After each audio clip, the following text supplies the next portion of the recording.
بجی ہوا کرتی ہے وہ ملاقات ہماری خان صاحب کے ساتھ ہوئی ہے۔ آج اڈیالہ جیل میں القادر کیس بھی تھا جو پہلے سے ایڈجن ہو گیا تھا جورسڈکشن کے بیس پہ جمعے والے دن کے لیے۔ آج خان صاحب سے ملاقات ہوئی ہے اور مختلف قسم کے موضوعات زیر بحث آئے ہیں۔ ان میں سے سب سے پہلے تو یہ ہے کہ خان صاحب کی یہ ایک ریکویسٹ ہے، اس کے لیے ہم قانونی کارروائی پہلے کر چکے ہیں، لیکن ہماری یہ درخواست ہے، اب ہائی کورٹ ہم اس کو لے کے جائیں گے۔ وہ یہ ہے کہ گزشتہ 11 مہینوں سے خان صاحب جیل کے اندر ہے، لیکن ان 11 مہینوں میں آج تک 11 مرتبہ خان صاحب کی بات ان کے بیٹوں کے ساتھ نہیں کرائی گئی ہے۔ خان صاحب نے اس سے ایکسیپشن لیتے ہوئے ریکویسٹ کی ہے کہ میرے بچوں سے ایک واٹس اپ کال نہیں ملائی جاتی، ہم اس کے انفورسمنٹ کے لیے عدالت جائیں گے کہ خان صاحب کے اگر ہر ہفتے نہیں ہے تو دوسرے ہفتے جو کورٹ کا پہلے سے ایک آرڈر موجود ہے اس کو انفورس کیا جائے تاکہ وہ اپنے بچوں کے ساتھ بات کر سکے۔ دوسری بات، آن اینڈ آپ لوگوں نے ڈائلاگ کا ذکر کیا ہے، آج بھی خان صاحب نے اس بات کو اعادہ کیا ہے کہ ہم نے جو ڈائلاگ کی بات کی ہے سب کے ساتھ آئین اور قانون کے دائرے میں رہتے ہوئے آئین اور قانون کی سربلندی کے لیے اس ملک کے آگے لے جانے کے لیے، کیونکہ خان صاحب بارہا کہہ چکے ہیں کہ میرے ساتھ جو زیادتیاں ہوئی ہیں میں اس کو معاف کرنے کے لیے تیار ہوں اور وہ میں معاف کرتا ہوں۔ لیکن ڈائلاگ کے سلسلے میں آج خان صاحب نے دوبارہ اس بات کا اعادہ کیا ہے کہ ہمارا ڈائلاگ کا جو بیانیہ ہے وہ ڈائلاگ آج بھی کنٹینیو کرے گا، اور ہم انشاءاللہ تعالیٰ اب ڈائلاگ اتحاد کے بیس پہ بھی انشاءاللہ تعالیٰ محمود خان اچکزئی کے سربراہی میں اپنا ڈائلاگ کنٹینیو کریں گے۔ آج خان صاحب نے اس کی بھی اجازت دی کہ ڈائلاگ کو آگے بلا محمود خان اچکزئی صاحب بھی آگے بڑھائیں۔ آج خان صاحب نے بجٹ آنے والے بجٹ پہ بھی ڈائریکشن دی ہے۔ خان صاحب بہت کنسرن ہے ملک کے اکانومی کے بارے میں، معاشی حالت کے بارے میں، چین کے دورے ہوتے ہوئے بھی کچھ نہ ملنے کے بارے میں یہ کنسرن ہے کہ ملک کے معاشی حالات اس نہج پہ پہنچ گئے جو اپنے ڈیلی جو اوقات ہے اس کو پورا کرنے میں حکومت ناکام ہو رہی ہے۔ اس لیے اکانومی کا ایک سب سے بڑا کنسرن سب کے پاس ہے۔ خان صاحب نے آج بھی اس پہ بہت کنسرن کا اظہار کیا ہے۔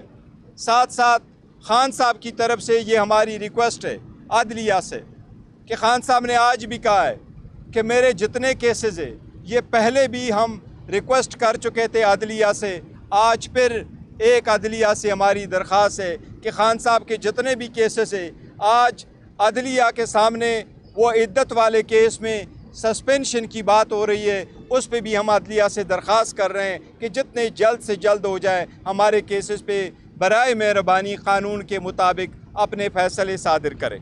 جی بہت شکریہ بیرسٹر صاحب نے آپ کے سامنے بات کی ہے۔ دو باتیں میں کروں گا۔ بسم اللہ الرحمن الرحیم، اللہم صلی وسلم وبارک علی سیدنا محمد وعلی آل محمد۔ بڑی تفصیلی گفتگو آج جناب عمران خان صاحب کے ساتھ ہوئی ہے، جس کے بارے میں بیرسٹر گور صاحب نے آپ کے سامنے معروضات رکھی ہیں۔ آج ان کو ہم نے آگاہ بھی کیا کہ ہائی کورٹ میں بھی آج ہیئرنگ ہوئی، جو اسلام آباد کی 3 کیسز ہیں، شعیب شاہین صاحب کا جو حلقہ ہے، علی بخاری صاحب کا جو حلقہ ہے، اور عامر مغل صاحب کا، اس پہ آج ہیئرنگ ہوئی۔ اور جو ٹرائیبیونلز میں کیسز ہیں اس کے حوالے سے آج چیف جسٹس اسلام آباد ہائی کورٹ نے بڑے سخت ریمارکس دیے ہیں، ریزرویشن کا اظہار کیا ہے کہ اگر صرف 1 سال پہلے حکومت نے الیکشن کے قوانین میں تبدیلی کر کے جو ریٹائرڈ ججز کا ایک آپشن تھا وہ ختم کیا تھا، تو آج چیف جسٹس صاحب نے پوچھا کہ پھر آپ نے دوبارہ اس کو کیوں ڈالا؟ آپ اپنے ذہن میں شاید حکومت کلیئر نہیں ہے۔